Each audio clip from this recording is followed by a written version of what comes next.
it going, everyone? As always, your boy Scott Evans here, Vice President with Hunters for Life, to shoot our second how-to video. A lot of you guys have been asking us a lot of bass fishing questions, so we figured we'd share the little bit of knowledge with you that we've got. And today we're going to show you the proper way to Texas rig a sinko worm. And honestly, you know, a lot of people have a lot of different preferences on baits, but the sinko worm, in our opinion, is hands down the best bait that you can possibly use for bass fishing. We've got a couple different options for hooks.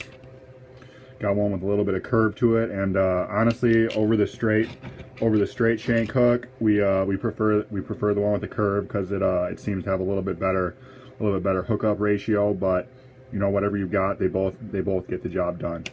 So let's get started. Right away, you might be thinking, you know, I already know how to Texas rig a hook. It's pretty straightforward, but honestly, there's a lot of little things that you can do that make it a lot easier.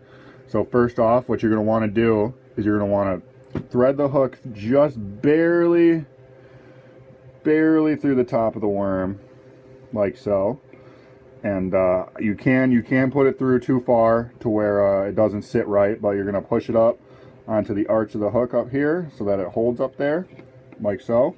And then here's where the little bit of preparation comes in. You'll see where that's, you know, where the hook's going to line up.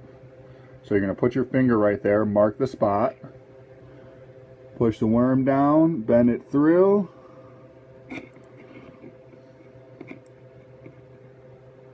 and that was not a very good job. We're going to redo that.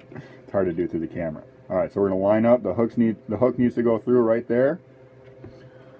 We're going to bend it down, push her through. That was much better.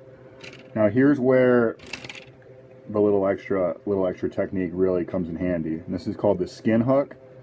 What we're going to do is we're just going to barely pull the worm up a little bit and just gently bury the tip of the hook into the back of the worm. These are some older sinkos, so they're a little stiff. But that's where you really come in with your weedless. I mean, a lot of you guys have been asking us what we like best for, you know, fishing thick cover, and honestly, this is the rig right here. I mean, we've thrown these into trees, and yeah, I've been able to get them back, which is pretty impressive. Even when you throw them into a tree and they're dangling like 6 inches out of the water and a fish comes up and hits them, that makes it a little more interesting. But that is how to Texas rig a sinko. Hope you enjoyed, guys.